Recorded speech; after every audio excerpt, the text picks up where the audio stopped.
Hoy en las sombras, pero estoy con Ah, ustedes. muy bien. Oye, buenísimo, se llenó. Va a haber gente. Es que, es que estos invitados son muy top. Y son puros cabros jóvenes. Rockstar, éxitos de ventas. Bueno, no es que el tema es muy interesante, porque, bueno, no tengo niños, pero trabajo con ellos y quiero cachar qué onda. Se ve bien en lo técnico. Sí. Eso es gracias a Juan Carlos. Ahí. Hola, Juan Carlos. Es puro talento latino, Juan Carlos. Hola, buenas tardes. Hola, ¿qué tal? Hola. Hola, buenas tardes.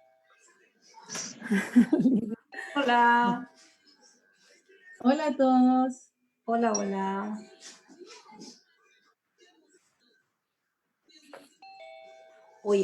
Voy a apagar mi cámara porque estoy con mi madre en casa y está enfermita y a veces tengo que trasladarla ya.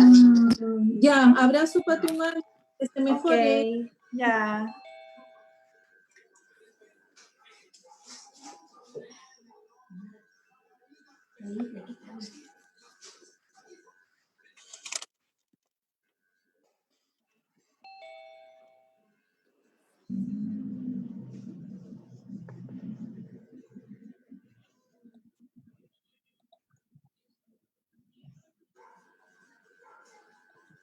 Hola, buenas tardes.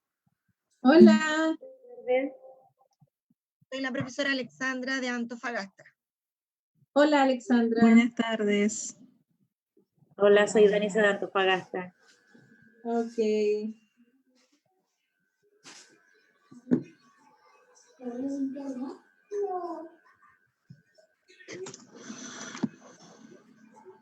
Hola, Esthercita, buenas tardes. ¿Con quién? Hola, Isabel. Hola, Isabelita, ¿cómo estás? Bien. Cristian, Isabel es la culpable de todo esto. Ya vamos a explicar por qué. Hola, Cristian. Nos conocemos. ¿Cómo estás?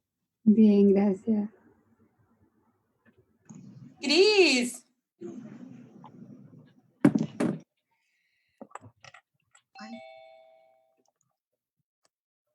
Oye, ¿cómo estamos para partir? Son las 17:33, ¿les parece?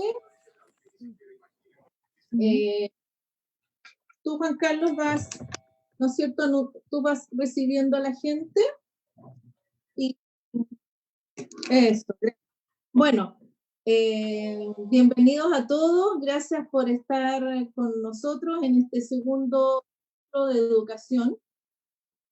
Los diálogos de educación es algo que armamos, ¿no es cierto?, dado la pandemia, dado el aislamiento, dado las clases, ¿no es cierto?, a distancia que tuvieron que ustedes comenzar a hacer como docentes y directores. Y en este segundo ciclo queremos ir hacia herramientas concretas, ya vamos a hablar de ello, pero queremos ahondar un poquito más en aquello que conversamos en el primer ciclo. En el primer ciclo vimos las buenas prácticas de algunos colegios, ¿no es cierto?, y los desafíos que estaban enfrentando otros colegios, ¿ya? Por lo tanto, uno de los desafíos era la priorización curricular, la evaluación, ¿no es cierto?, en este sistema a distancia, y cómo traspasar contenidos presenciales hacia contenidos digitales. Para ello, ¿no es cierto?, lo que hicimos fue conversar con el equipo de educación de la Alianza Antofagasta, y que está conformado principalmente por gente del mundo de la educación, como los colegios REM, de la Red Magíster, como los colegios, el Jan School, como la Universidad Católica del Norte, la Universidad de Antofagasta, el Observatorio de Educación de Antofagasta, el Delta de la UCN, emprendedores como Vertical, que se dedican al mundo de la educación, OMEI, y entre ellos dijimos, ya, vamos y abordemos ciertos contenidos con quienes son expertos en ello. Y de ahí nace este segundo diálogo por la educación. Ahora, les cuento un poquito qué es lo que es la Alianza. La Alianza es un espacio público-privado que tiene por objetivo potenciar la formación de talento y de talento innovador. Y creemos que apoyar la educación, y sobre todo en este momento, en un momento de pandemia, donde, ¿no es cierto?, las brechas son relevantes, estamos muy contentos de poder estar para ustedes hoy día, ¿ya? Nos importa disminuir las brechas y nos importa estar para que el 70% de la población educacional que hoy día no cuenta con las herramientas para sortear este momento de educación a distancia, ¿ya?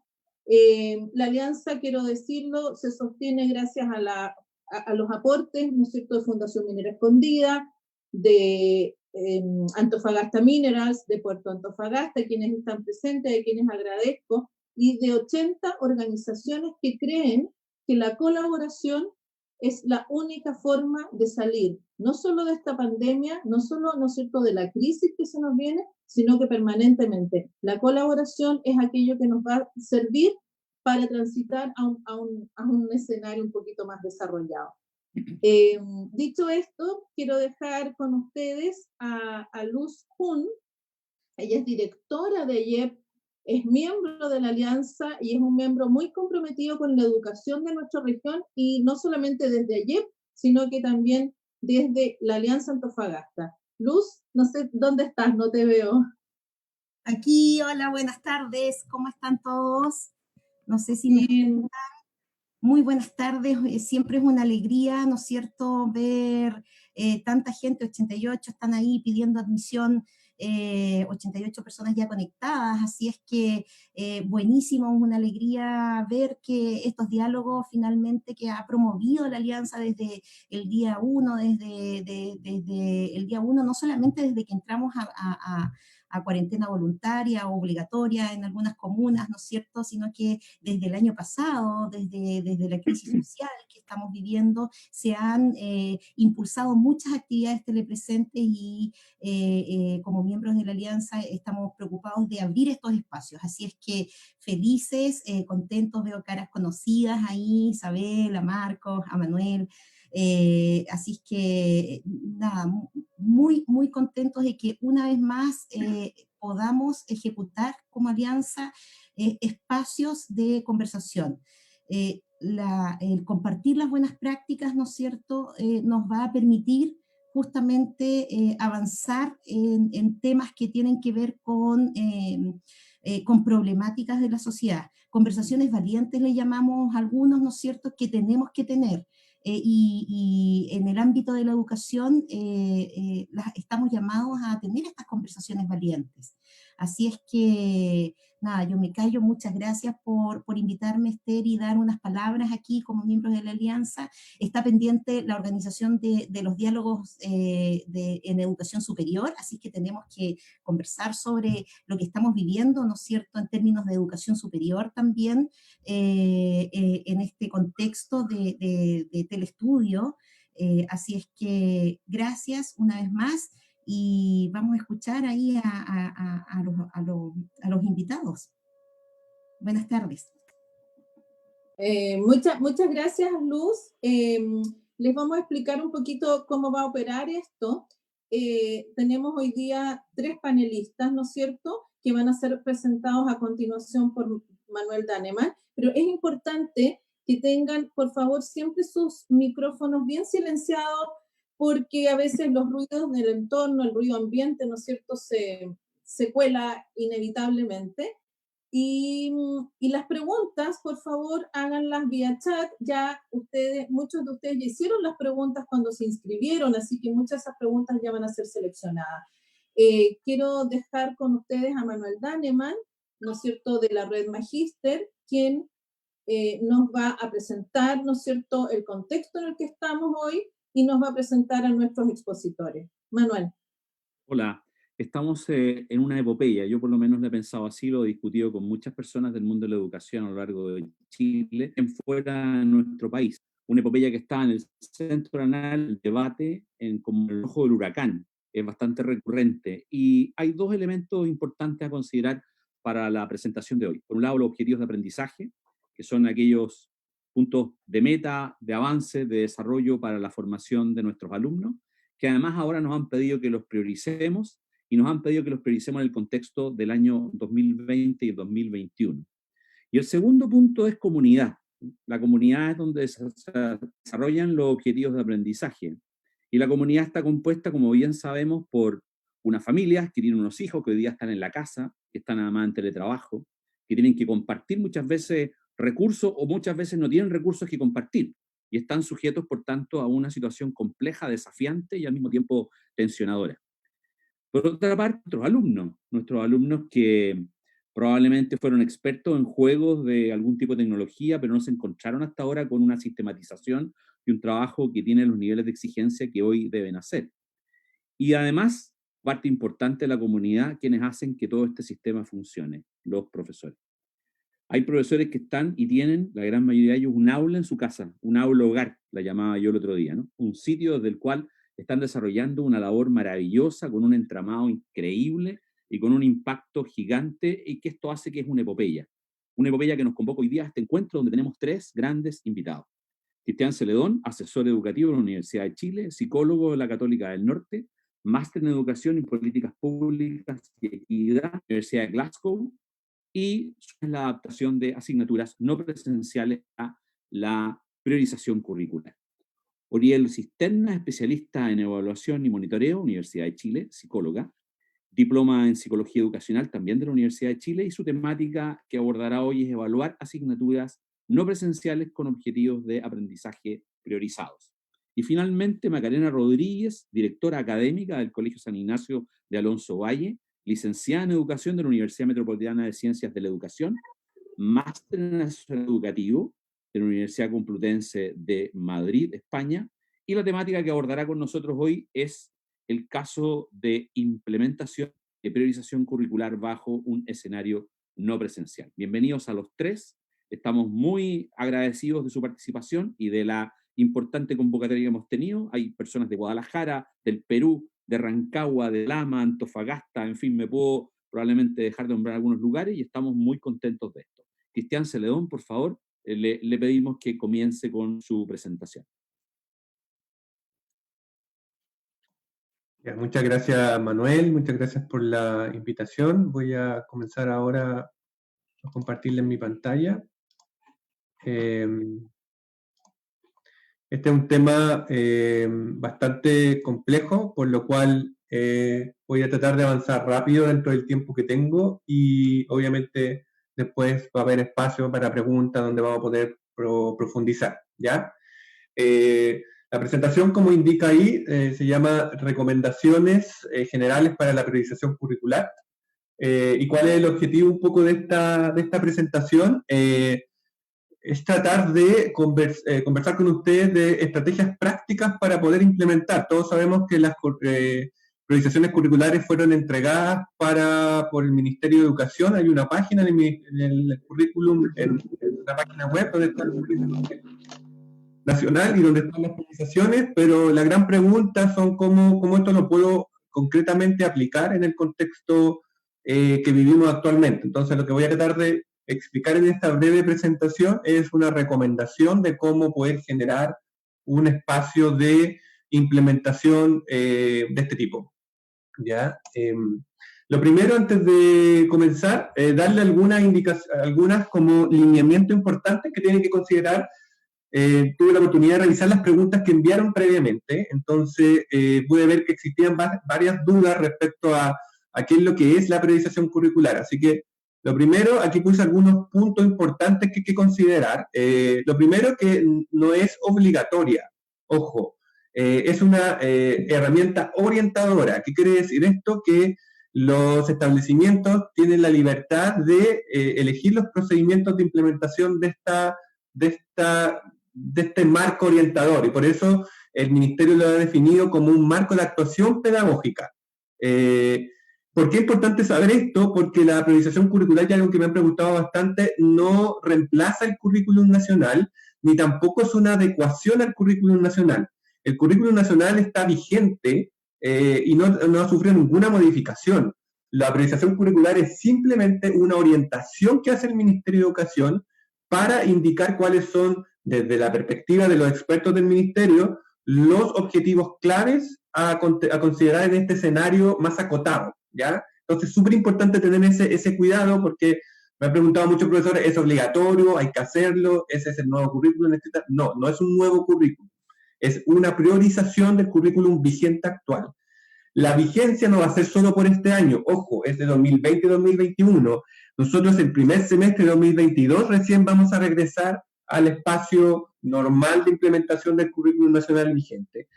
Esto quiere decir que lo que trabajemos con esta priorización no es solamente para ahora este semestre. Estamos hablando de un horizonte ya de 1 año y medio aproximadamente. Lo otro importante es que requiere flexibilidad, ¿ya? Mantener, y eso después Macarena lo va a comentar en el caso del Colegio San Ignacio, no se puede implementar esta priorización curricular siguiendo las mismas estructuras de plan de estudio y jornada que los establecimientos tienen. Es imposible. Tienen que generar adecuaciones a los planes de estudio y a la jornada. Y un poco lo que voy a explicar ahora es un ejemplo de cómo poder implementar una estrategia de cápsula donde tú puedas implementar la priorización curricular. Pero es muy complejo implementar la priorización curricular manteniendo la jornada o la estructura de planes de estudio normales. Además, eso atenta contra la salud mental de los estudiantes y de sus familias y de los profesores. ¿Por qué está la priorización curricular? Porque sí o sí se determina que va a haber disminución de los tiempos lectivos. ¿Ya? ¿Qué quiere decir esto? Que va a haber menos tiempo de clase, porque como la mayoría de las clases se va a dar en un contexto virtual o a distancia, el tiempo efectivo de clase que va a tener el profesor va a ser menor. Entonces la priorización curricular requiere ser implementada en un contexto donde desde ya se sepa de que los tiempos lectivos, o sea, los tiempos de clase van a ser menores, ¿ya? Entonces ahí viene también el tema del aprovechamiento de los tiempos no lectivos, que habitualmente no son muy aprovechados en el contexto escolar, y ahora van a tener que ser aprovechados, y lo vamos a ver en el ejemplo que yo les voy a mostrar a continuación. Y la priorización obviamente requiere una evaluación flexible, formativa y sistemática, que después posteriormente lo va a revisar Oriel, ¿ya? Antes de entrar al ejemplo que yo les voy a comentar de cómo implementar esto, primero es importante entender cómo funciona la priorización curricular. La priorización curricular define 2 niveles de objetivos de aprendizaje, ¿ya? Está el nivel 1, que son los que la priorización, valga la redundancia, prioriza. ¿Cuáles son estos? Son los que son considerados imprescindibles. Principalmente el Ministerio, en su lógica, lo que hizo fue considerar imprescindibles aquellos que están concadenados con futuros aprendizajes. ¿Qué quiere decir? Que si el estudiante no tiene esos conocimientos, no va a poder avanzar a los siguientes contenidos que él requiere, por ejemplo, el próximo año o el próximo semestre. Entonces, el Ministerio los comprende como un primer nivel mínimo, como un piso mínimo que los estudiantes deben saber para poder progresivamente avanzar escalonadamente en su proceso formativo.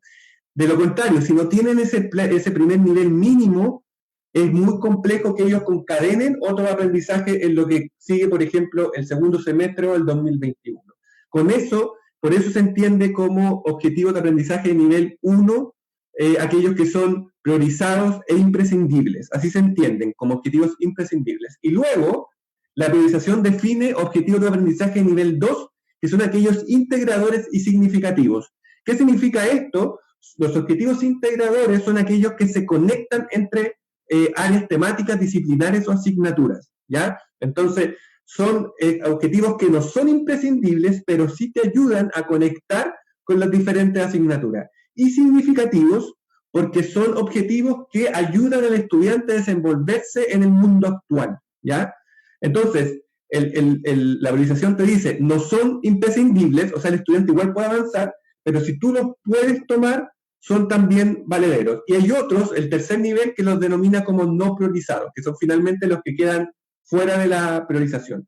Ahí está la página en donde están todas las priorizaciones, y ahora vamos a pasar a esto que al principio les va a parecer medio enredado, pero se los voy a explicar, ¿ya? ¿Cuál es la lógica?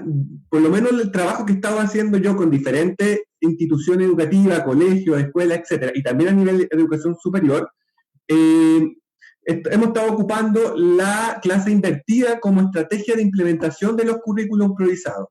¿Por qué esto? Porque ustedes tienen dos espacios de trabajo en este contexto virtual o no presencial. Tienen los espacios asincrónicos, que son aquellos que se entienden como no lectivos cuando el estudiante no está en un espacio de clase, y los espacios sincrónicos, que vendrían a ser, por ejemplo, lo que estamos haciendo ahora, un espacio de clase.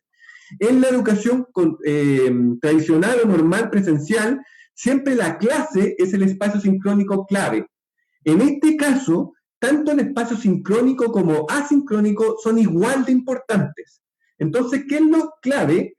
Que si el profesor dedica su tiempo para poder traspasar el contenido solamente en el espacio de clase sincrónico, es casi imposible que alcance a cubrir los objetivos para su asignatura, aun cuando estén priorizados.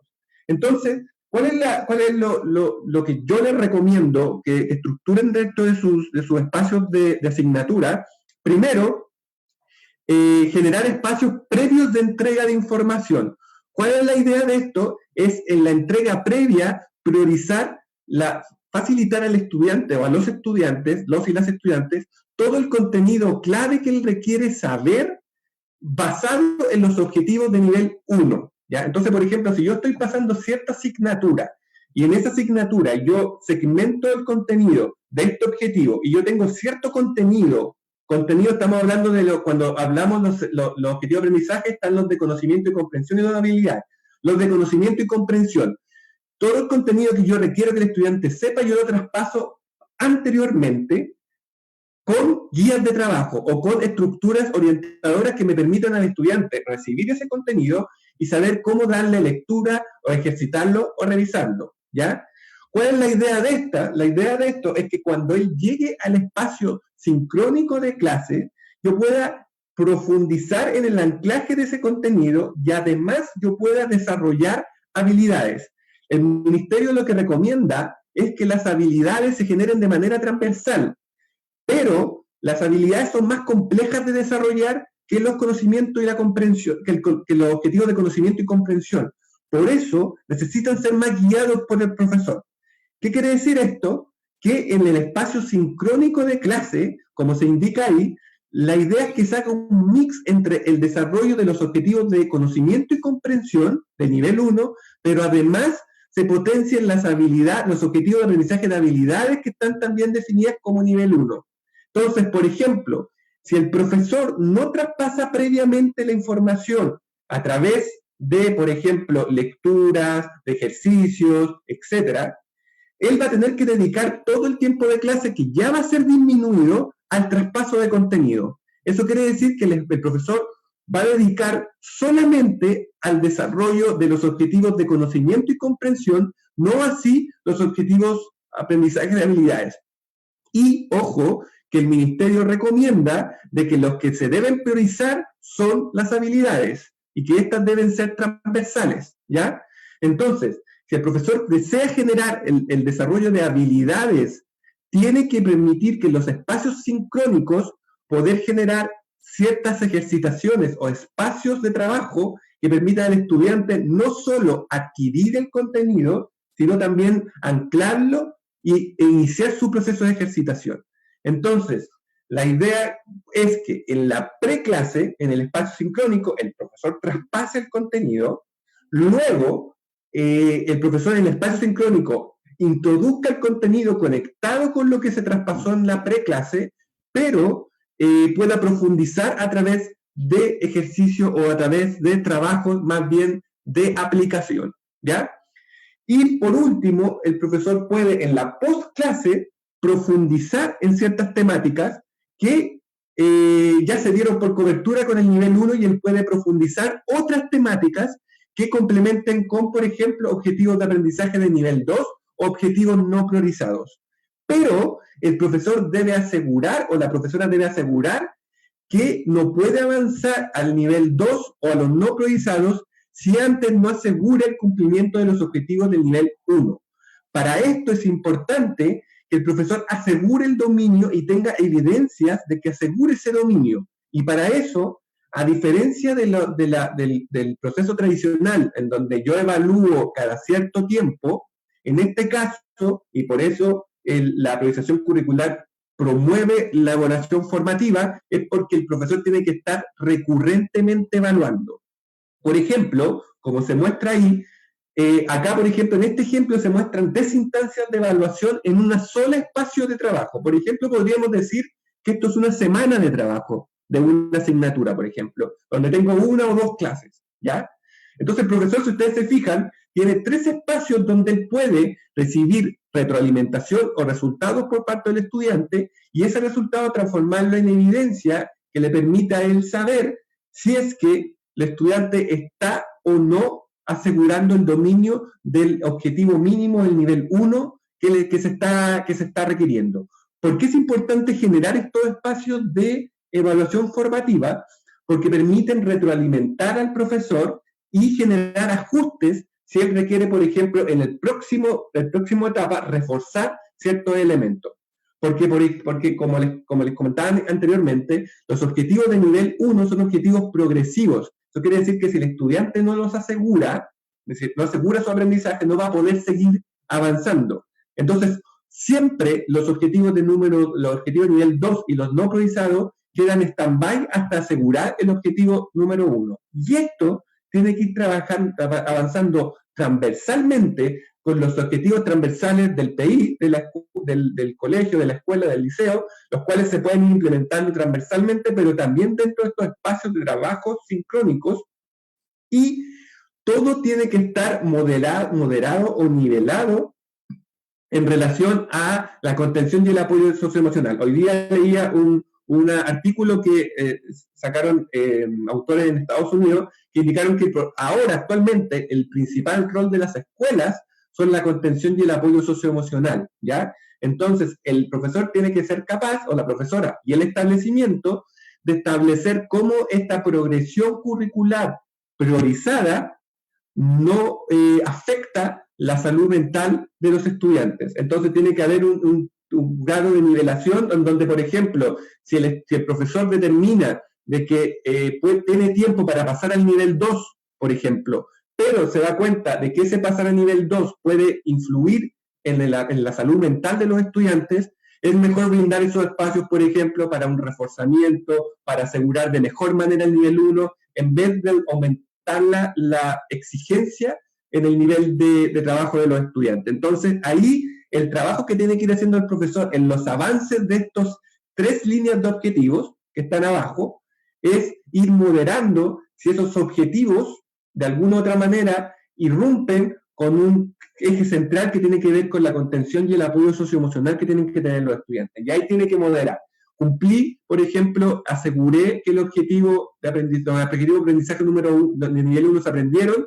Es necesario, por ejemplo, pasar a un nivel 2. Tengo tiempo, los estudiantes lo están asimilando de buena manera, o mejor retrocedo y refuerzo esto y así disminuyo, por ejemplo, los tiempos de trabajo asincrónico o no lectivo del estudiante y le permito, por ejemplo, dedicarse a otras asignaturas o le permito tener más tiempo para su familia, para otros elementos. Entonces el profesor tiene que ir haciendo esa especie de balance permanente, que obviamente los profesores siempre lo hacen en un contexto normal, pero ahora se acrecienta porque obviamente existe una situación de crisis. Entonces, los objetivos de aprendizaje de nivel 1 de conocimiento y comprensión tienen que ser más bien focalizados, como se indica en el cuadro, ¿ya? Yo los focalizo en ciertos momentos de entrega, que yo me aseguro de que el contenido de esos objetivos es entregado a los estudiantes.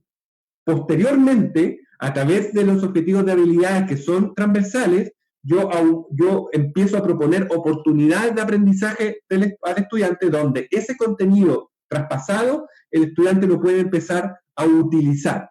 Y eso se requiere que sea posterior a la entrega. Eso quiere decir que el desarrollo de habilidades se va a dar mayormente en el espacio sincrónico y en el espacio post-clase asincrónico, que va a ser donde el estudiante ya va a tener cierto manejo inicial del contenido, ¿ya?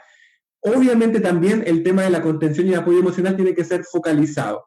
Aquí es súper importante que el profesor, dentro de los mismos espacios sincrónicos, también determine tiempo a este objetivo. El profesor no puede, o la profesora no puede cometer el error de tratar de, por apresurar la progresión curricular, no cuidar de brindar ciertos tiempos para saber cómo están sus estudiantes, ir midiendo, por ejemplo, si sus estudiantes están efectivamente en condiciones de aprender o no, porque no hay que olvidar de que este es un contexto bastante complejo y hay que ir cuidando esos elementos. Entonces, en resumidas cuentas, no se puede aplicar la priorización curricular siguiendo una jornada de trabajo habitual. Después van a ver el ejemplo con Macarena cómo se estructuran ciclos de aprendizaje. Lo número 2, los objetivos de nivel 1 hay que priorizar y asegurar esos antes de pasar a otros, ¿ya? Y pasen a otros siempre y cuando eso no signifique mayor carga que afecte la salud mental de los estudiantes, profesores y apoderados. Utilicen herramientas como, por ejemplo, la clase invertida, que les permite entregar previamente el conocimiento, generen estrategias para poder guiar ese proceso previo de entrega de contenido, aseguren que la clase sincrónica sea un espacio donde el estudiante ya llega con contenido inicial realizado, si no, no van a alcanzar, sobre todo en las clases que han tenido que achicar el tiempo. Prioricen el desarrollo de habilidades de manera transversal, pero con foco en el espacio de clase y postclase, y introduzcan otros niveles de objetivo de aprendizaje siempre y cuando sea necesario, y aprovechen en los enroques entre espacios asincrónicos y sincrónicos hacer instancias, aunque sean pequeñas, de evaluación formativa que les permitan levantar evidencia para poder analizar si es que efectivamente están asegurando en un grupo importante la adquisición o no de la habilidad y los conocimientos que el estudiante requiere. Cristian, muchas gracias, muy completa tu presentación. Ahora nos corresponde escuchar a Oriel Cisterna. Adelante, Oriel. Bien, voy a compartirles entonces mi pantalla. La decisión o no de...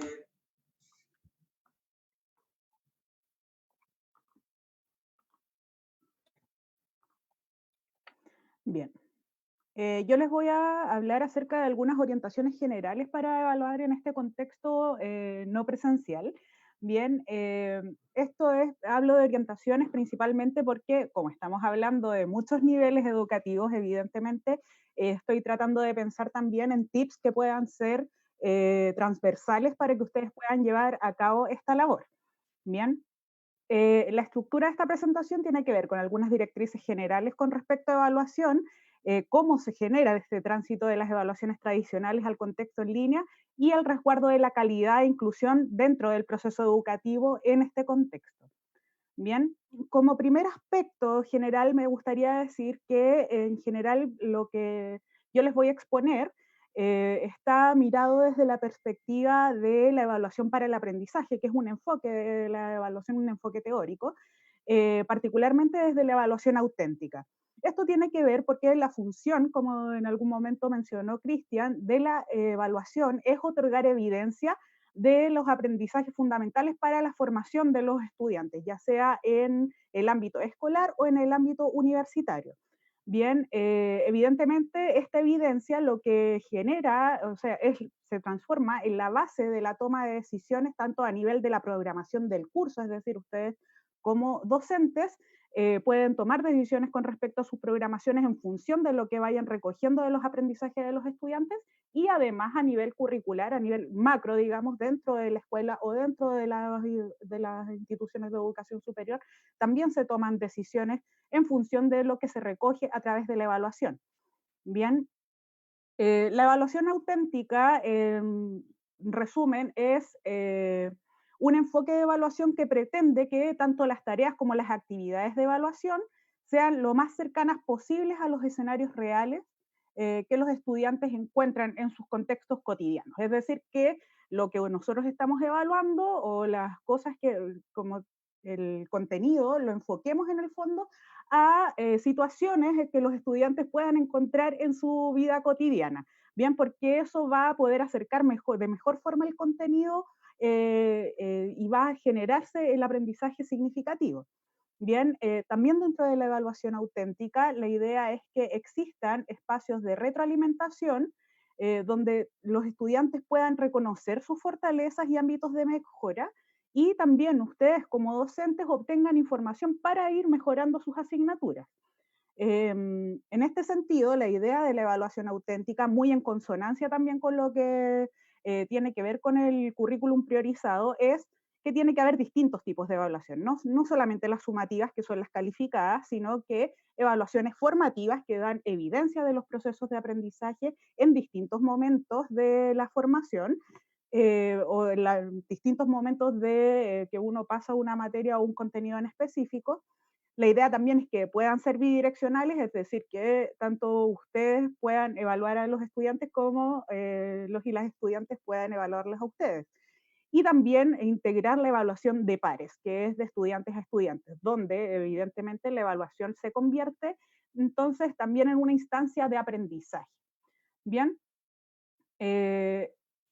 La educación en línea. La educación en línea es un tema que desde el 2004 más o menos se ha reportado dentro de la literatura internacional y tiene varias ventajas y desafíos, ¿bien? Dentro de sus ventajas es que se incentiva, por ejemplo, el desarrollo de aprendizajes complejos, ya mediante diferentes alternativas en términos así como de herramientas que se pueden utilizar para evaluar, y respondiendo también a la diversidad de los estudiantes. Bien, permite, por lo mismo, como hay muchas posibilidades, permite practicar en varias oportunidades los aprendizajes y también permite la retroalimentación inmediata de los desempeños. Es decir, hay algunas herramientas donde uno puede establecer retroalimentaciones automatizadas que se le envían a los estudiantes una vez que ellos envían, por ejemplo, sus trabajos o sus respuestas, si es que estamos haciendo, por ejemplo, una evaluación tipo test, es decir, una de selección múltiple. Bien, dado lo anterior, promueve entonces la consolidación de lo aprendido y la mejora progresiva, por supuesto, de los resultados.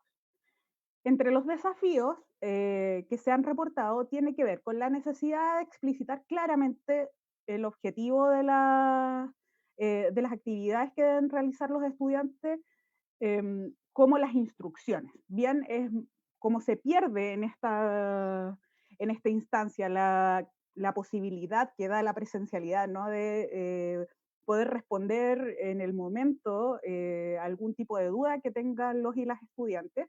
Evidentemente, ser muy claros es vital. Bien. Además, la idea es que se cuente tanto con espacios sincrónicos como asincrónicos, tal como lo mencionaba Cristian, para poder retroalimentar sobre todo a los estudiantes.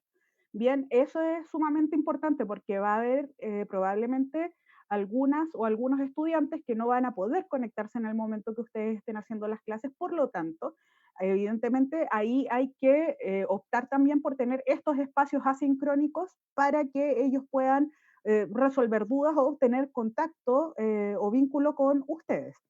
Bien, bueno, y también hay un desafío que es mayor en este caso y que ha sido reportado en la literatura, que tiene que ver con que disponer de tantos materiales, digamos, en el momento que está generándose la evaluación, puede inducir a plagio, es decir, a plagio y a copia.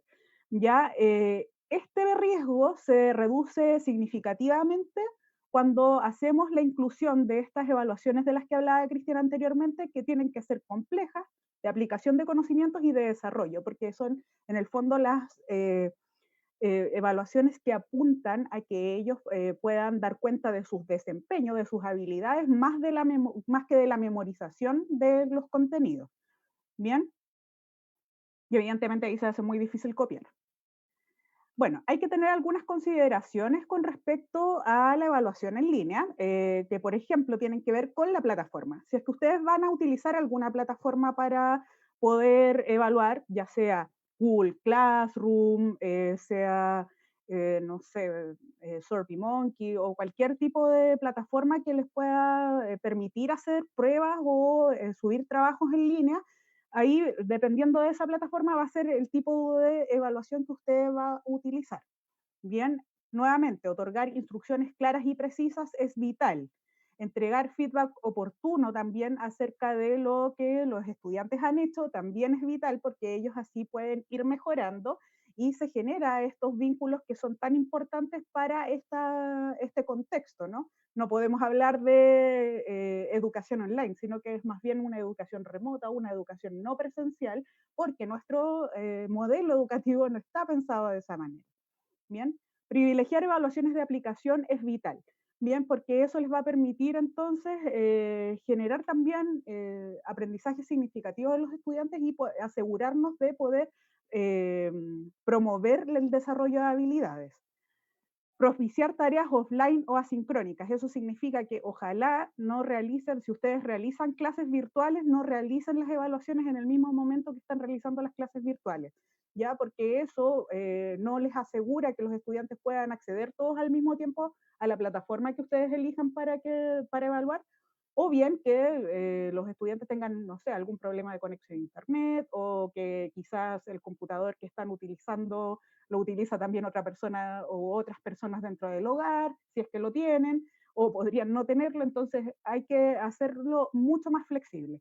Bien, elaborar y compartir con anticipación rúbricas o pautas de evaluación, eso también es vital. Sobre todo si están haciendo evaluaciones de desarrollo, es sumamente importante que ustedes puedan compartir con sus estudiantes al menos las instrucciones claras de lo que ustedes esperan ver en el trabajo que les deben entregar. Bien, nuevamente, tal como decía Cristian, establecer más de una entrega para trabajos que requieran desarrollo. Si ustedes están pidiéndole a los estudiantes, por ejemplo, que desarrollen un informe, que desarrollen un ensayo, una revisión bibliográfica, lo que sea un trabajo que requiere más desarrollo, como estamos apuntando en este caso, es necesario poder, ojalá, generar un programa que permita varias entregas antes de la entrega final. Bien, y promover, por supuesto, el ámbito de la honestidad académica. Claro, en la universidad hablamos de honestidad académica, pero es honestidad académica tanto en el sistema escolar como en el sistema de educación superior, ya que tiene que ver precisamente con esto de que los estudiantes entiendan que no es antojadizo que, que tengamos un poco de resquemor con respecto a que ellos puedan caer en plagio, ¿no?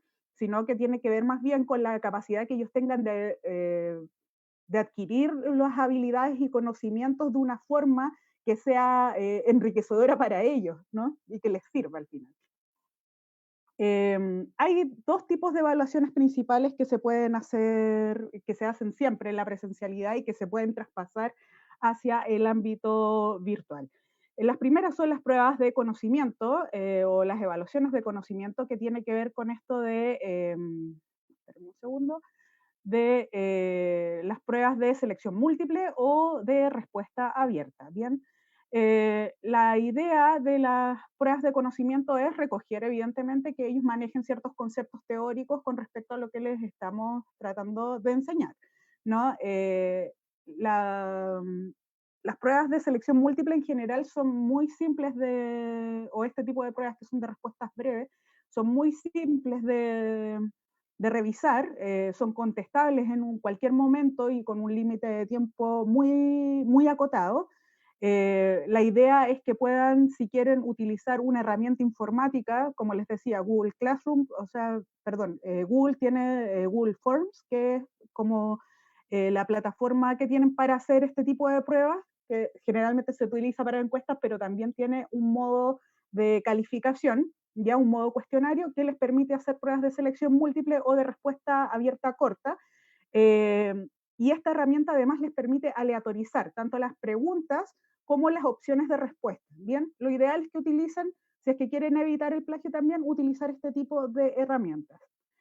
En este caso basta con que se comparta el enlace web con la prueba a las y los estudiantes y de esa manera ellos ingresan y pueden contestar. Bien, en este tipo de sistemas también es muy usual que se pueda automatizar el tema de la retroalimentación, es decir, que a los estudiantes les llegue un reporte de cuáles son las respuestas que las que ellos contestaron bien y en las pruebas que, perdón, y en las preguntas que contestaron mal, y por qué está mal contestada esa pregunta, por ejemplo. Bien.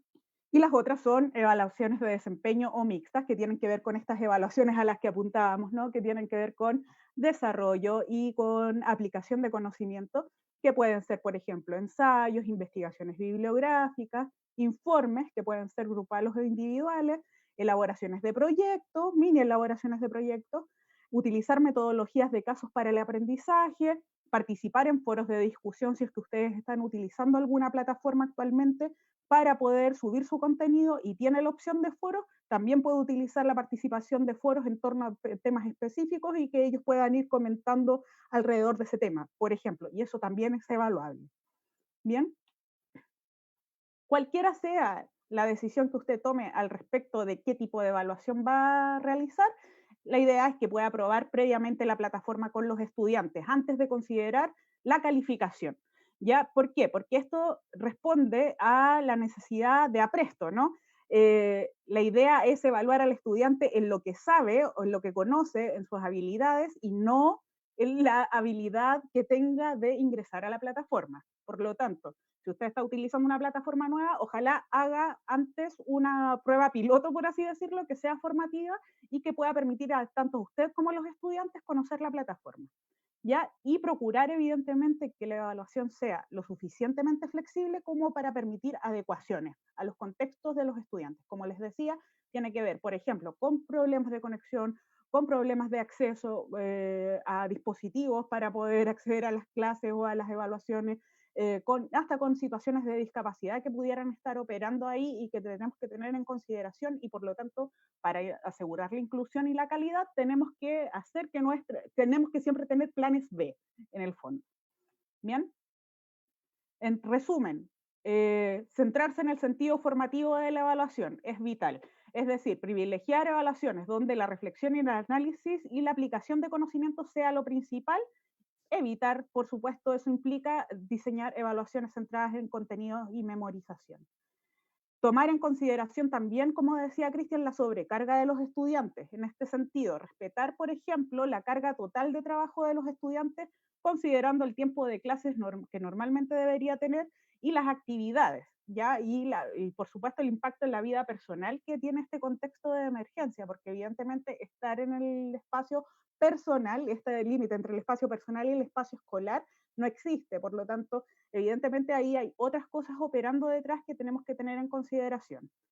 Eso implica también que no se pueden equiparar los tiempos presenciales con la educación remota. En general, la literatura lo que reporta es que una tarea remota podría representar una carga de trabajo de hasta el doble de tiempo para la ejecución. Por lo tanto, si usted está pensando, por ejemplo, en una prueba de 20 minutos, que usualmente le toma 20 minutos un quiz dentro de la clase, la idea es que pasándolo al ámbito virtual, ojalá tengan los estudiantes al menos 40 minutos para desarrollar. Bien, mantener un flujo continuo de carga académica durante el semestre o durante el periodo de clases. Eso es importante porque implica planificar con antelación el calendario tanto de evaluaciones, de tareas, de actividades y de carga de estudio en general, que los estudiantes y las estudiantes sepan a qué se enfrentan en términos concretos con el ramo, y evidentemente ser distribuidas de manera constante y no concentrarlo todo al final, por ejemplo, del semestre o del trimestre o del periodo de clases que ustedes tengan. Bien. Realizar pilotos, como decíamos, de las evaluaciones antes de calificar. Hacer varias, por ejemplo, prácticas formativas es importante, y así también practican la evaluación formativa y la incluyen dentro de la programación de su curso, e intentar evitar hacer evaluaciones en plataformas desconocidas por los estudiantes, lo posible. Evidentemente no todos conocemos las plataformas y estamos todos aprendiendo en este contexto, por lo tanto, como estamos todos aprendiendo, también es importante tener eso en consideración. Ofrecer evaluaciones flexibles, como decíamos también, en cuanto a los tiempos de realización. Ya, es decir, diseñar evaluaciones que sean fuera del horario de la clase virtual, si es que ustedes están haciendo clases virtuales, sino evidentemente todo es offline, por lo tanto ahí se acomodará. Lo que hay que asegurarse es que eso no tope, por ejemplo, con otras actividades académicas que tenga el estudiante dentro de su programación. y otorgar ventanas de tiempo, como les decía, acordes a la dificultad de la evaluación. Acordémonos siempre que este contexto implica una sobreexposición a las pantallas. Bien, por lo tanto, la sobreexposición a las pantallas está súper ya estudiado dentro de la literatura, tanto en psicología como en educación, que puede generar fatiga, tanto mental como física en los estudiantes y en ustedes también. Planificar evaluaciones ojalá cortas y frecuentes, como decía Cristian antes, las formativas, así como dentro de una unidad tener varias evaluaciones formativas de menor extensión, porque eso les va a permitir a ustedes también tener un termómetro, ¿no? De saber cómo van los estudiantes avanzando con respecto a los contenidos y evitar evaluaciones que concentren muchos contenidos en un periodo de tiempo limitado. Eso les recomiendo que no lo hagan. Bien, bueno, como les decía, difundir instrucciones, entregar retroalimentación e integrar evaluaciones formativas, ojalá con retroalimentación entre pares. Ya eso también les sirve a ustedes como para utilizar la evaluación como otra instancia de aprendizaje e incluirlo dentro de su programación, digamos, como una instancia más en la que pueden los estudiantes interactuar, que en este momento es algo muy necesario, y aparte que a ustedes mismos les pueda servir para saber cómo los estudiantes están viendo los contenidos desde sus propias perspectivas. Bien, eso es todo por ahora. Traté de hacerlo lo más rápido posible. De todas maneras, cualquier duda o consulta, dejo abierta también la invitación, me pueden escribir. Yo generalmente trabajo estos temas, así que los dejo invitados a contactarme si es que lo requieren. ¿Bien? Uriel, Eso muchas sería. gracias, Uriel, muy completo. Antes de completar la presentación con nuestra tercera invitada, Macarena Rodríguez, quiero primero hacer una consideración y después dejar unas palabras a Esther, que quería compartir con ustedes algunas ideas. Hemos logrado desarrollar un análisis muy cercano a lo que es plantear un modelo en términos de priorización, y nos quedamos con la idea del aula invertida, un recurso potentísimo que creo que todos estamos redescubriendo si alguna vez lo utilizamos, y hay una investigación muy potente que es importante revisar, y vamos a tener la experiencia de poder ejercitarla en este tiempo. Gran herramienta. La evaluación auténtica, la cual hemos considerado recién, nos abre un mundo de ámbitos de desarrollo. La verdad que es bien desafiante lo que planteó Ariel. Yo me quedo mucho con los estándares, cómo plantear estándares que se acomoden en definitiva a el buen desarrollo positivo, integrador de los alumnos, que no los estrese y que finalmente sea una herramienta al servicio de ellos, que al servicio finalmente lo que queremos. Finalmente lo que queremos es el bienestar de los alumnos. Y hay una idea muy potente que estamos también redescubriéndola. A lo mejor la hemos practicado por mucho tiempo, las rúbricas. La rúbrica es una herramienta que permite acercar la distancia que tenemos hoy día con nuestros alumnos. Le orienta bien en términos de qué esperamos de él y finalmente nos ayuda a nosotros a evaluar con mucha mayor precisión los aprendizajes. Okay. Gracias, súper cortito. Gracias, Cristian, gracias, Uriel, ¿no es cierto? Antes de dar paso a Macarena, que es nuestra tercera invitada, donde ella va a exponer un caso práctico y concreto, es re importante que tengamos en el contexto que estamos hablando, ¿no es cierto?, de aquellos colegios o escuelas o liceos que tienen la infraestructura tecnológica de alumnos, ¿no es cierto?, que pueden hacer estos cambios. Sin duda, y esto es nos deberíamos abocar en una próxima, pero apunta a otro tema, hay que hacer un buen llamado de atención, ¿no es cierto?, a nuestras autoridades, de que la infraestructura digital en cada escuela, en cada liceo, es fundamental y, ¿no es cierto?, es evidente y queda en evidencia con estas dos exposiciones.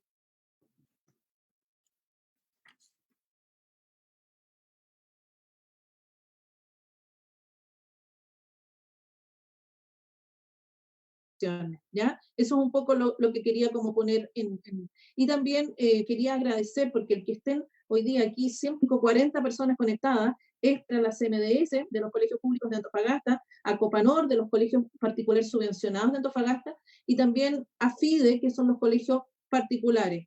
Y Isabel, no sé si estás por ahí, porque yo les dije al inicio que esto era culpa de ella, ¿no es cierto?, que estábamos haciendo esto, porque ella un poco nos va guiando en qué cosas ¿no es cierto?, podemos como alianza ir nutriendo. ¿Estás ahí?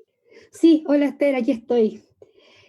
No, tanto culpa mía, no. Yo creo que es una gestión de ambas, porque ahí nos ponemos a conversar y a pensar de qué manera, ¿no es cierto?, podemos dar soporte. Y lo que yo decía, y desde donde surgió esta idea, que hoy día está muy en boga el tema, ¿no es cierto?, de los webinars y de las comunicaciones, pero yo necesito herramientas concretas para los profes que están en este minuto con esta tremenda tarea de estar tratando de enseñar desde sus hogares, ¿no es cierto?, a los niños que también están en sus hogares. Entonces, esto de qué hacemos, bueno, yo agradecer a Cristian, creo que fue muy certero en lo que realmente los profes están necesitando hoy día respecto a lo que es la priorización y cómo, ¿no es cierto?, separar y cómo entender lo que es el nivel 1, lo que es el nivel 2, ¿no es cierto? También a Oriel, el término de evaluación, que también se nos viene, porque cuando partimos era como que no importa, hagamos y después evaluamos, pero a medida que iba pasando el tiempo y que seguimos estando en la casa, nos estamos dando cuenta que la evaluación sí es un tema y del cual ahora sí tenemos que hacernos cargo también. Así que, nada, todo gracias y ojalá que podamos seguir con estos conversatorios a través de la alianza, porque la idea es entregar herramientas concretas al profesor que en este minuto está haciendo la gran tarea, ¿no es cierto?, de poder mantener a los niños en un ritmo de aprendizaje dentro del contexto en el que estamos. Así que gracias y me alegra mucho verlos a todos. Un saludo a la Lorena, que la veo ahí conectada desde Rancagua, ya que me da gusto verla también. Y bueno, esperamos que nos sigamos conectando de esta manera. Muchas gracias, Isabel. Isabel es directora del Jan School y presidenta de la FIDE de Antofagasta, para quienes no la conocen. Manuel, siga Muchas usted. gracias, Isabel, gracias a todos y particularmente por la gran cantidad de personas que nos acompañan.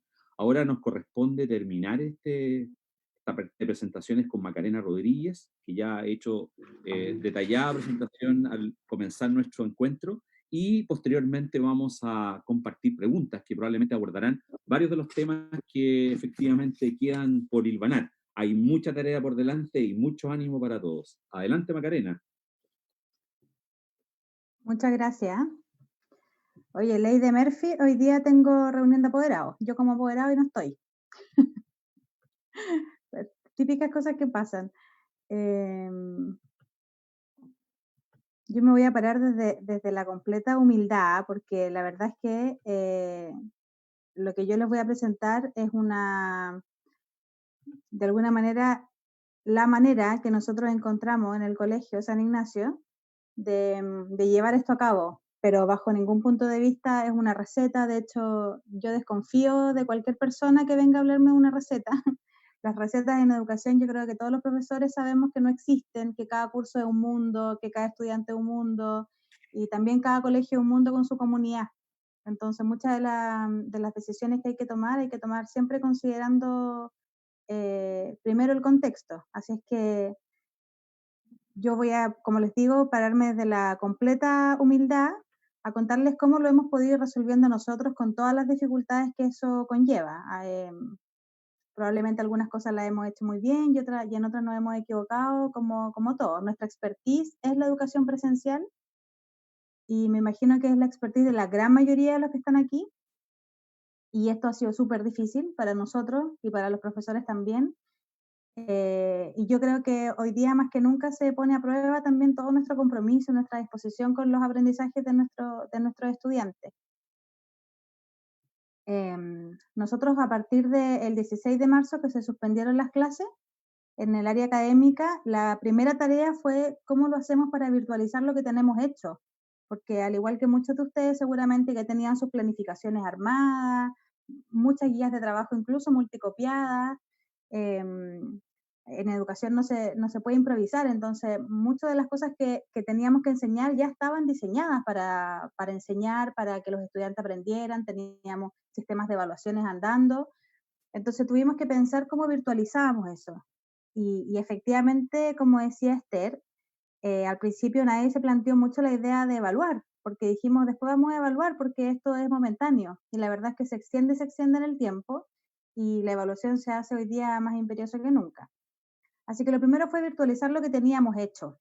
Lo que tenemos hecho tenemos que virtualizarlo. Y Y el miércoles 18 montamos Classroom de quinto básico a cuarto medio, y de prekinder a cuarto básico habilitamos un blog dentro de nuestra página web, y dijimos ya, teníamos una avalancha de temas por encima y dijimos vamos a ir resolviéndolos de a uno por etapas. Y así lo planteamos como a toda la comunidad. Vamos a resolver esto por etapas, porque no hay otra manera de poder abordar todo en conjunto y todo al mismo tiempo. Así que la primera etapa fue comunicarnos con los estudiantes y como les digo, lo hicimos a través de Classroom, y empezamos ese mismo lunes 16 a capacitar a todos los profesores en las herramientas de Google. Algunos ya lo manejaban bastante bien y otros no. También partimos de la base que somos un colegio que tiene conectividad y que contamos con la conectividad de nuestros estudiantes en su casa. En ese sentido hay otros contextos que sabemos que no es así y que han tenido una dificultad mayor. De hecho, hay una de las preguntas que me hicieron que quisiera responderla sobre los temas vulnerables, pensando que yo hasta el año pasado trabajé en la CIP Red de Colegio, como directora académica también. Entonces tengo algunas informaciones al respecto. Nuevamente no desde la receta, desde cómo se está haciendo. Y las gestiones operativas que tuvimos que hacer, depurar correos, porque teníamos correos de alumnos, pero antiguos, las listas no estaban totalmente cerradas, porque estábamos recién echando a andar el año académico. Y le pedimos a todos los profesores que cuando se contactaran con sus estudiantes, se contactaran con material pedagógico que fuera procedimental y autoexplicativo, porque todas nuestras guías de trabajo estaban hechas para ser enseñadas en clases. Entonces, en clase el profesor dice, ya, yo explico esto otro, y vamos manejando los grados de dificultad. Pero, sin embargo, cuando la información llega al estudiante sin mediar el profesor, requeríamos que este material fuera autoexplicativo y fuera muy procedimental. Entonces, algunos profesores comenzaron rápidamente a grabarse y a perder pudores en ese sentido. Y algunos hoy día son verdaderos youtubers. Me imagino que es lo que le pasa a la gran mayoría de los colegios, que tienen profesores muy avanzados en la tecnología y que son grandes comunicadores, y a otros que les ha ido costando un poco más. Y desde la gestión pedagógica nosotros nos pusimos a priorizar objetivos, y un poco ahí lo que decía Cristian, sabíamos que desde el Mineduc podía venir esto. De hecho, nosotros lo pensamos hacer incluso antes de que se mencionara en el ministerio, y empezamos a presionar a través de cartas para saber cuándo iba a estar esto, pero no salía y nosotros no podíamos seguir esperando, porque independiente de que fuera un mes o 2 meses, necesitábamos tener una priorización curricular. Nosotros le hablamos en el colegio San Ignacio, hablábamos de poda, la poda curricular. Tratamos de usar el concepto de poda porque cuando uno corta las ramas de un árbol o de una planta, corta lo que puede cortar para que las otras crezcan más fuertes. Así que ahí quisimos usar esa metáfora. Y nuestra priorización o poda curricular estaba construida sobre objetivos de aprendizaje que fueran progresivos y los que tenían que ver con habilidades del siglo XXI. Pero en ese minuto nosotros no teníamos ninguna indicación de la autoridad cuando hicimos esto, ya la segunda semana de la suspensión de clases. Entonces hablamos de objetivos de aprendizaje progresivos y significativos. Y cuando hablamos de significativos nos referimos fundamentalmente a objetivos de aprendizaje que contuvieran a otros. Sabemos que hay objetivos de aprendizaje que son bien extensos y bien grandes, entonces pueden contener a algunos otros. Por ejemplo, en el caso del lenguaje, como para poner un ejemplo, el objetivo que tiene que ver con todos los objetivos, o la gran mayoría de los objetivos que tienen que ver con el eje de investigación,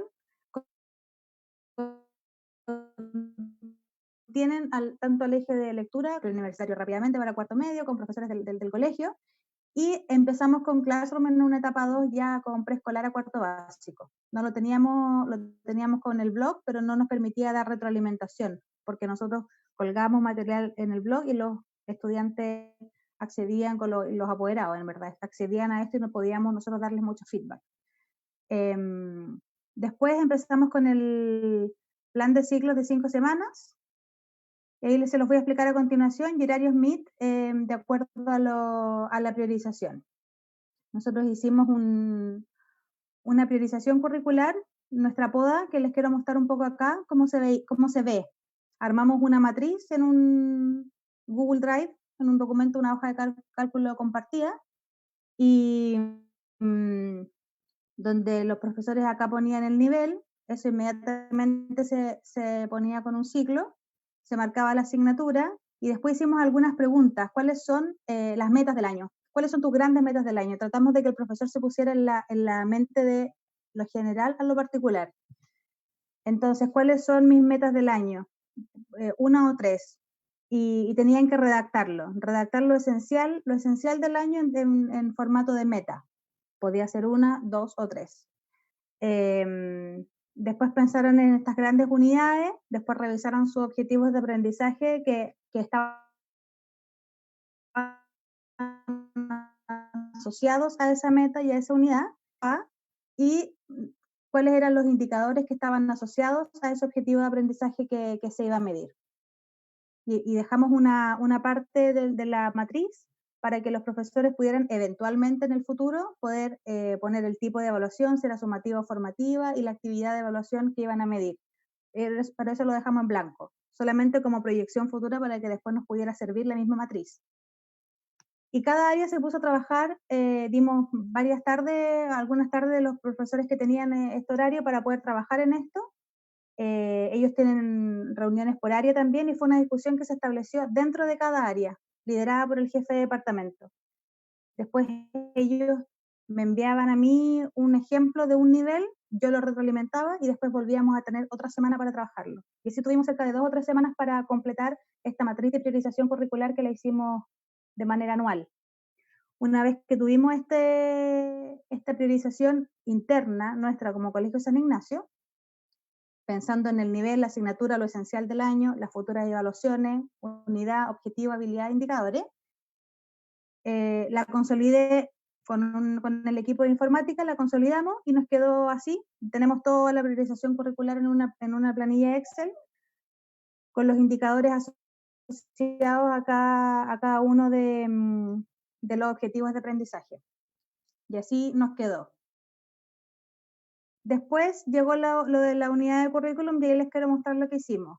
Cuando tuvimos la priorización curricular, nuestra poda curricular armada, vimos cómo era necesario eso, transformarlo en tiempo, cuánto nos íbamos a demorar y cuánto tiempo necesitaba cada área para alcanzarlo. Y en ese sentido, la verdad es que tuvimos mucha libertad y nos sentimos muy libres de cambiar el plan de estudio, de hacer proporcional el número de clases y el número de presencia en un plan de estudio remoto, pero fuimos libres de cambiar los horarios, de cambiar la estructura, pensando que un estudiante no puede tener 10 o 14 asignaturas a la semana, justamente también porque está con un montón de carga emocional compleja, y además porque no puede estar frente a la pantalla 8 horas, igual que en el colegio está 8 horas con un profesor, independiente de que haya recreo y qué sé yo. Entonces armamos una especie de mini semestres, porque además los mini semestres, que son plan de 5 semanas, nos permitía ir evaluando el mini semestre que venía. De hecho, armamos este mini semestre, un plan de 5 semanas, con una distribución distinta de las asignaturas. Por ejemplo, este es un ejemplo de primero y segundo medio. Estas son las asignaturas que tiene, por ejemplo, la semana 1, estas son la semana 2, la semana 3, y así fuimos ordenando los Meet, las reuniones virtuales de los estudiantes con los profesores, y tienen 1 o 2 al día, y hay días que a lo mejor no tienen. Esto es todo un trabajo de logística muy difícil de organizar. En un principio ahora ya tenemos como más costumbre. Entonces un estudiante tiene entre 5 y 7 asignaturas por semana, y el lunes se le carga todo al Classroom, y así, organizar su semana con un día de dedicación por asignatura. Lo relevante aquí es que cuenta tanto el tiempo sincrónico como el asincrónico. Nosotros esperamos que lo que se les envía a los estudiantes el día lunes, los alumnos sean capaces de trabajarlo de manera individual para después en el resolver dudas o trabajar habilidades superiores. Cuando llegó la priorización curricular del ministerio, nosotros actualizamos nuestra matriz con una lista de cotejo. ¿Cuáles eran los objetivos de aprendizaje que medía el ministerio, cuáles eran las que teníamos nosotros y si se agregaba alguno. Y efectivamente, por ejemplo, el ministerio aquí tenía uno, nosotros no lo teníamos considerado y lo agregamos. Solo agregamos, no dejamos ninguno de los que nosotros habíamos considerado, los dejamos de todas maneras. Entonces nuestra priorización curricular es un poco más abultada que la del ministerio, considerando que tenemos mayor conectividad también que el resto del país probablemente. Este sistema de mini semestre nos permite además, haciendo mejoras, porque terminamos el primer mini semestre fue mayo. Entonces, partió el 27 de abril después de las vacaciones de invierno. Después, en el siguiente fue junio, y ahí en junio agregamos Meet, vimos cómo se estaban desarrollando, entonces agregamos algunos Meet del lenguaje y matemática, hicimos unos planes de reforzamiento, tenemos reuniones de apoderado frecuentes con el centro de padres, entonces vamos recibiendo retroalimentación que podemos ir mejorando en el siguiente periodo. Por lo tanto, en el segundo periodo agregamos, como les decía, talleres de refuerzo académico, agregamos Meet en séptimo y segundo medio, en vez de tener un Meet a la semana de lenguaje, la semana que toca lenguaje y matemática agregamos 2. Todas las áreas tienen una semana disponible para preparar todo su material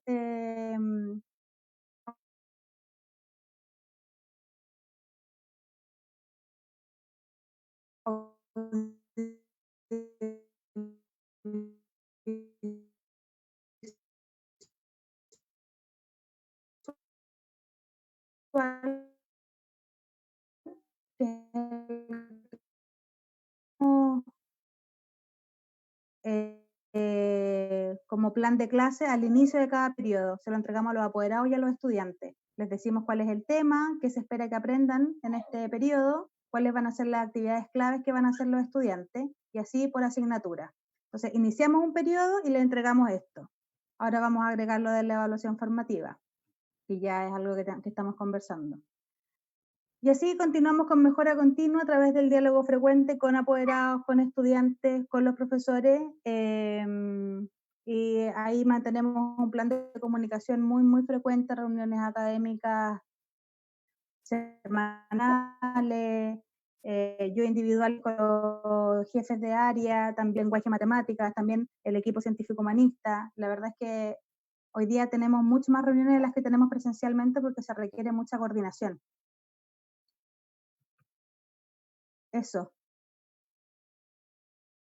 Hay algunas preguntas que no alcancé a mirar, pero eso es a grandes rasgos, como les digo, no es una receta, me paro de verdad de la vereda de la humildad.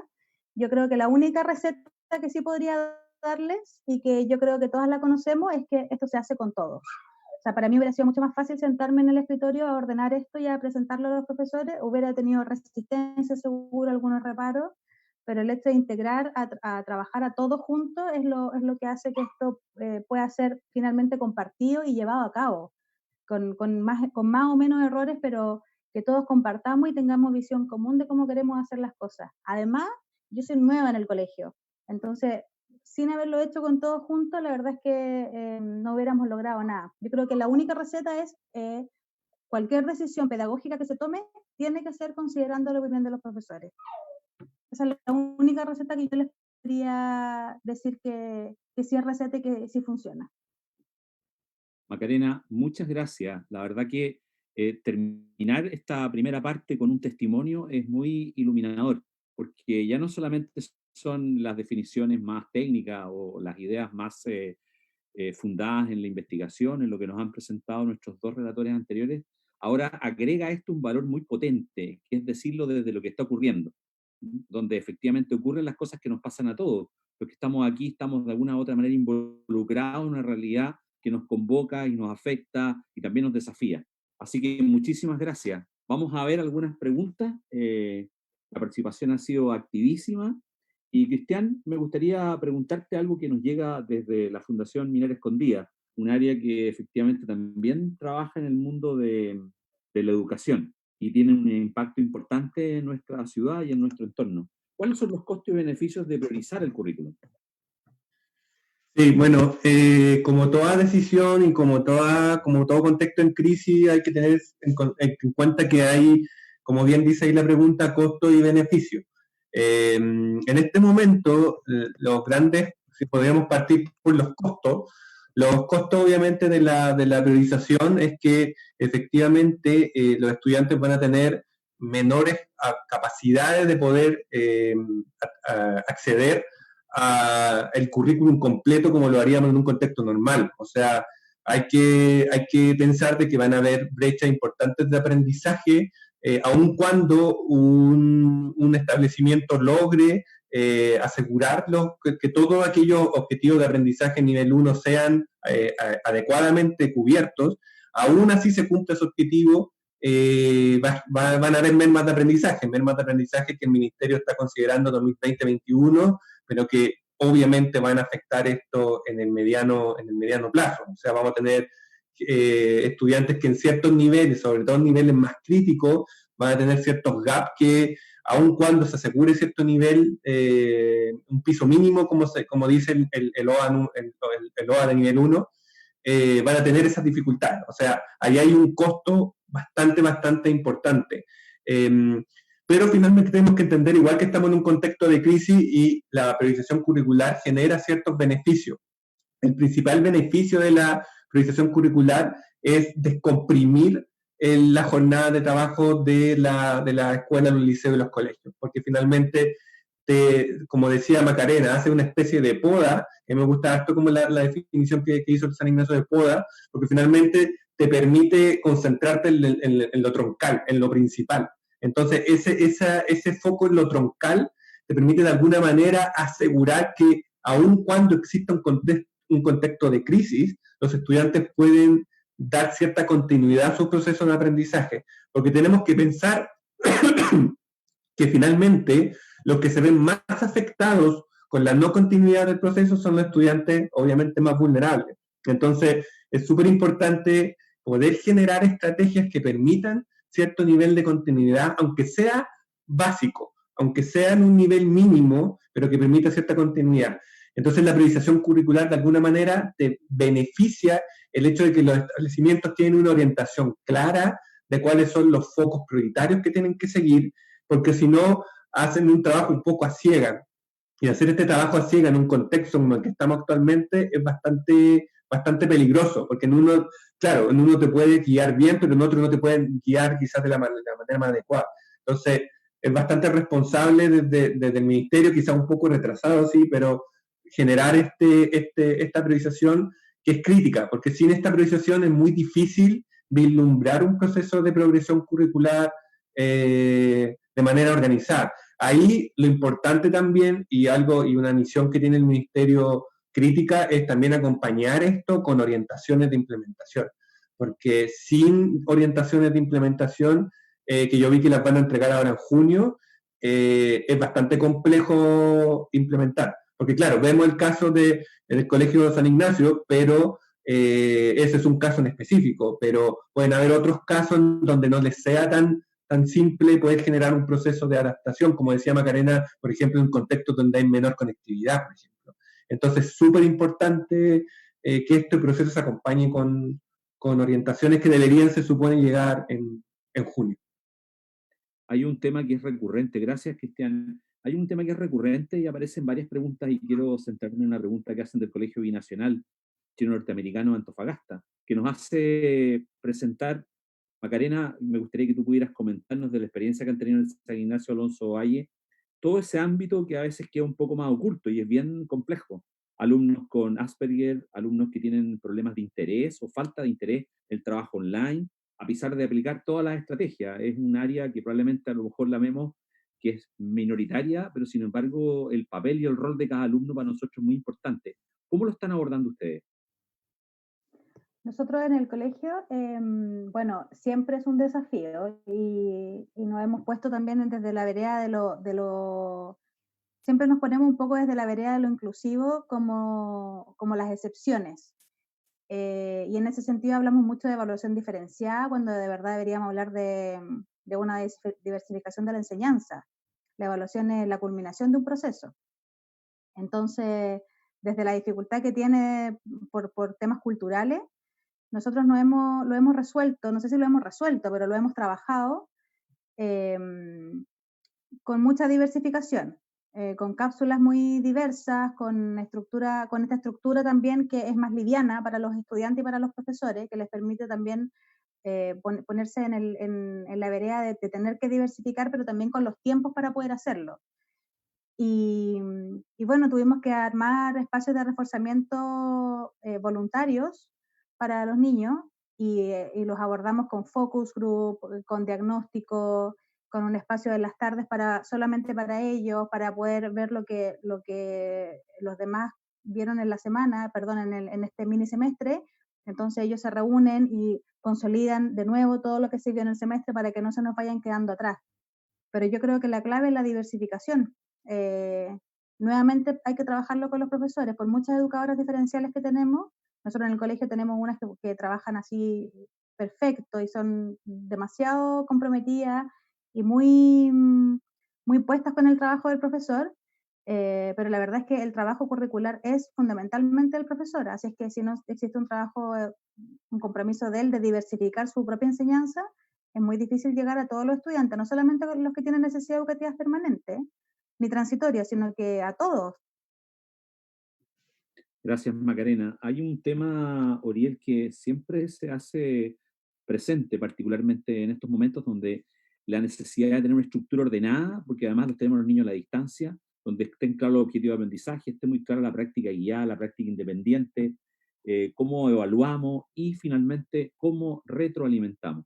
Y hay una pregunta importante que tú losaste en parte de tu presentación y que desde el Liceo Eleuterio Ramírez nos preguntan, ¿cómo desarrollar una estrategia de retroalimentación efectiva pensando, qué difícil, pensando en las condiciones en las cuales estamos? Porque finalmente un niño que hace todo un esfuerzo, una familia que está apoyando, un profesor que está haciendo un trabajo muy demandante a través de este sistema que estamos teniendo que vivir, evidentemente que la retroalimentación es un punto muy clave. Sí, sin duda. Y tal como decía Macarena, no hay recetas, ¿no? Y eso es importante saberlo también. Ahora bien, pese a que no hay recetas, lo que sí tenemos es evidencia en la literatura internacional.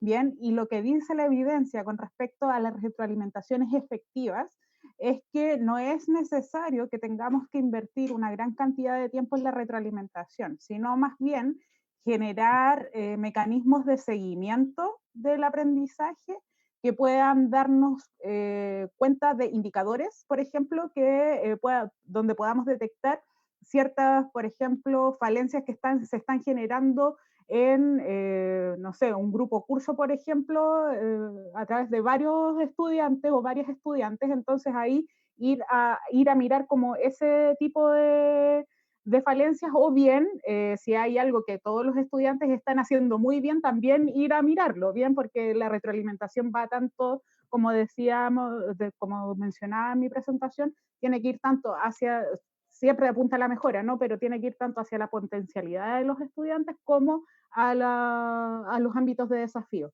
¿no?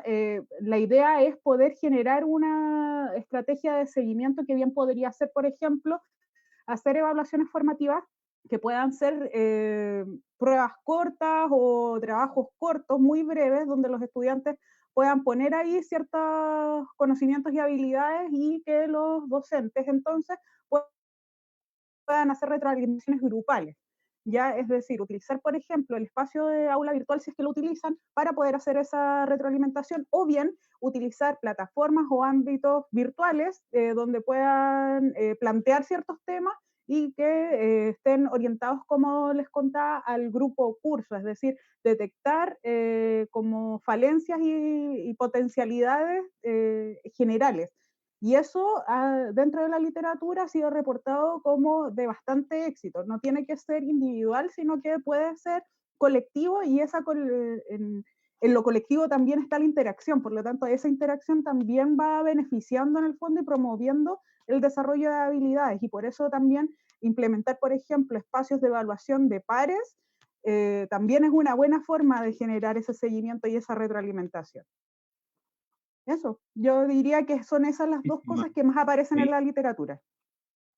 Completo. Del Antofagasta Baptist College tenemos una inquietud que quisiera quizás lo pueden glosar cada uno de ustedes y que nos está pasando a todos en los colegios, porque llevamos un tiempo largo de pantalla, un tiempo largo de distancia, donde no tenemos a los profes, por ejemplo, del preescolar, qué duro debe ser, ¿ah? Qué tremendo está haciendo eso, porque hay una relación tan próxima, tan emocional.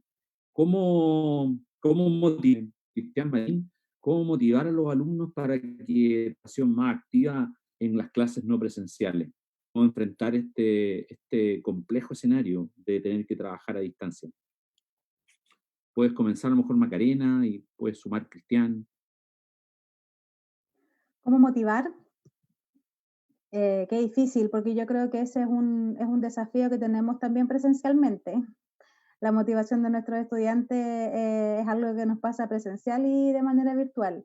Yo creo que lo más difícil para un profesor hoy día es motivar sin ver, sin estar con el alumno al lado, vinculándose, porque es clave vincularse con el estudiante desde lo afectivo, desde la comunicación. Así es como nosotros sabemos hacerlo, los profesores. Entonces, el desafío hoy día a no poder fortalecer mucho más ese vínculo es la distancia.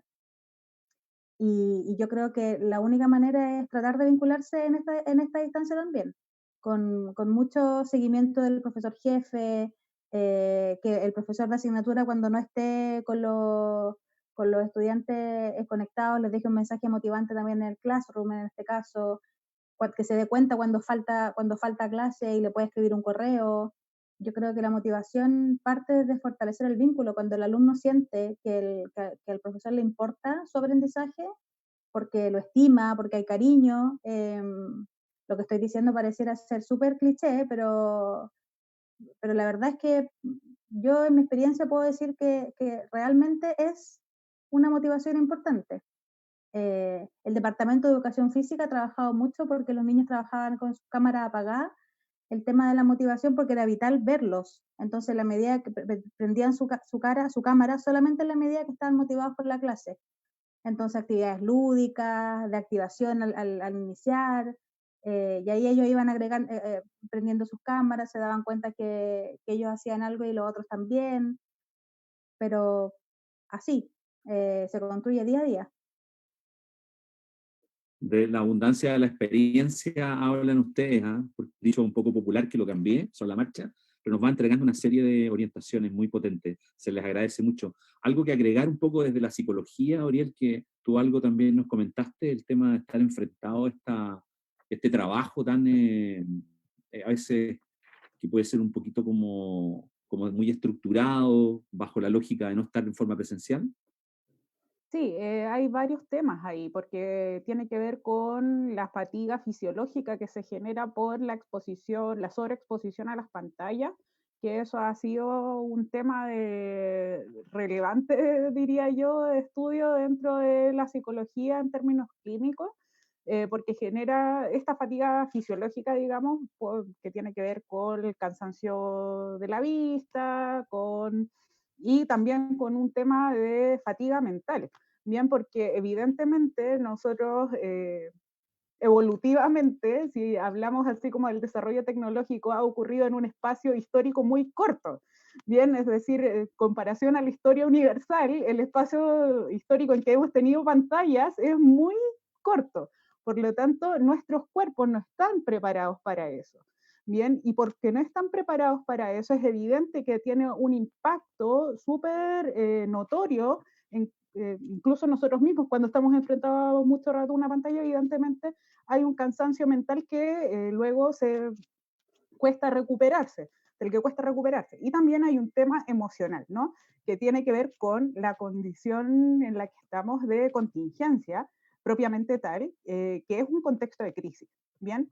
En el fondo, los niños no están recibiendo educación online y nosotros no estamos trabajando, haciendo teletrabajo. Lo que estamos haciendo es tratando de trabajar en un contexto de crisis.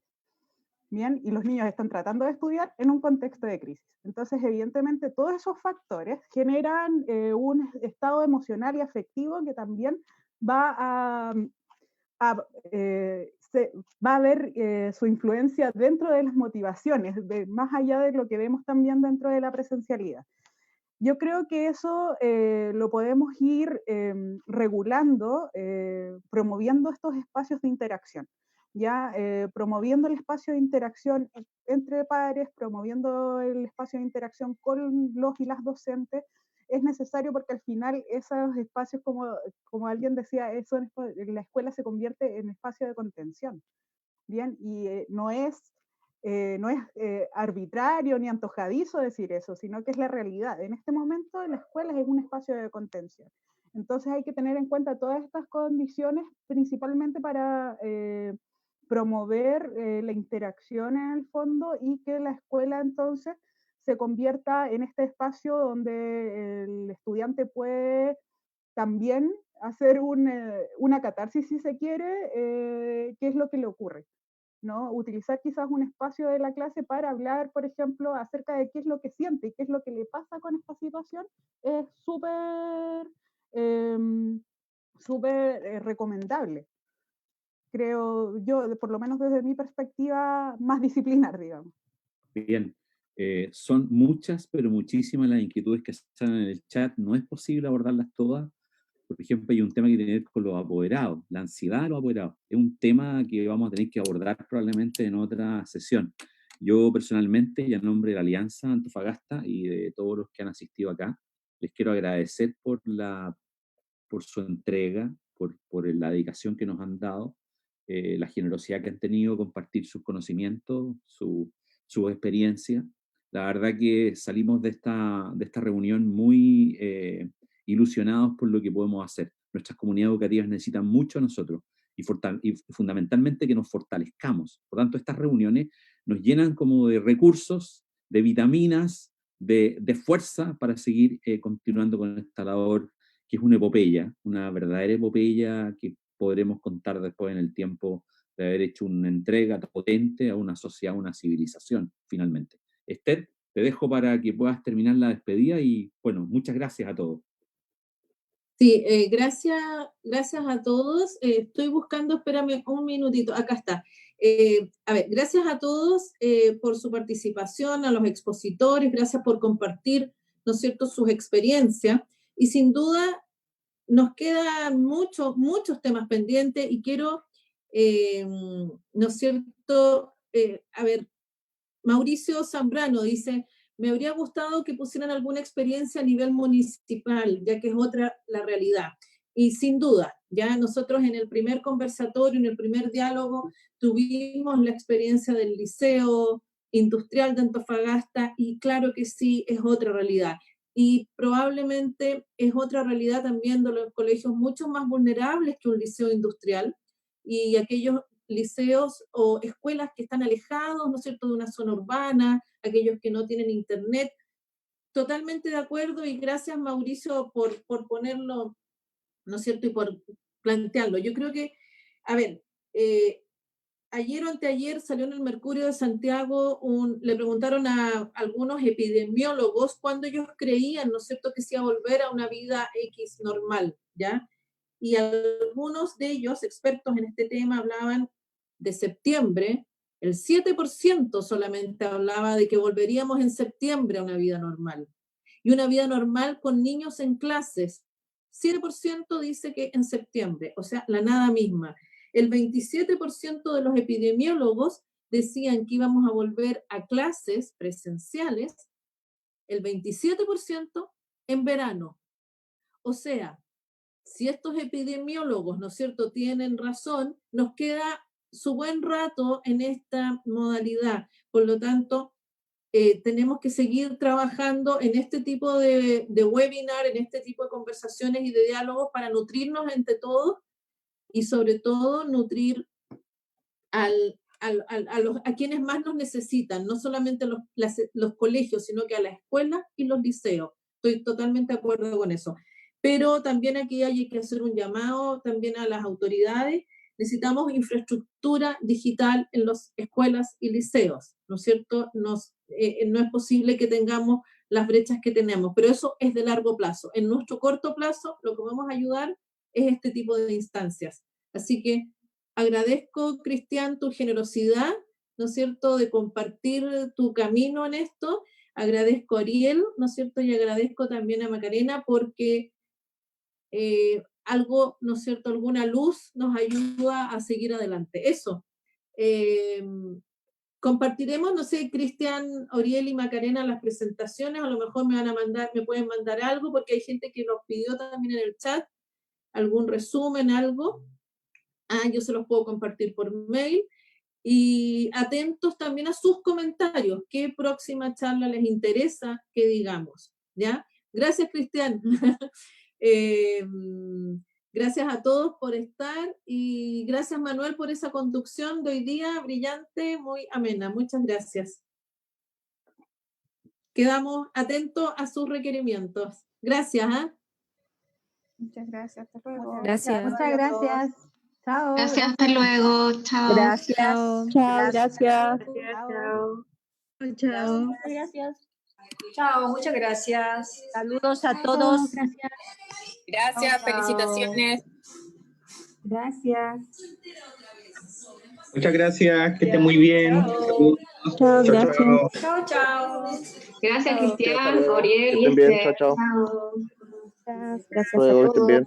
Bye, saludos. Gracias. Cristian. Felicitaciones, Esther, excelente iniciativa. Felicitaciones, muchas felicitaciones.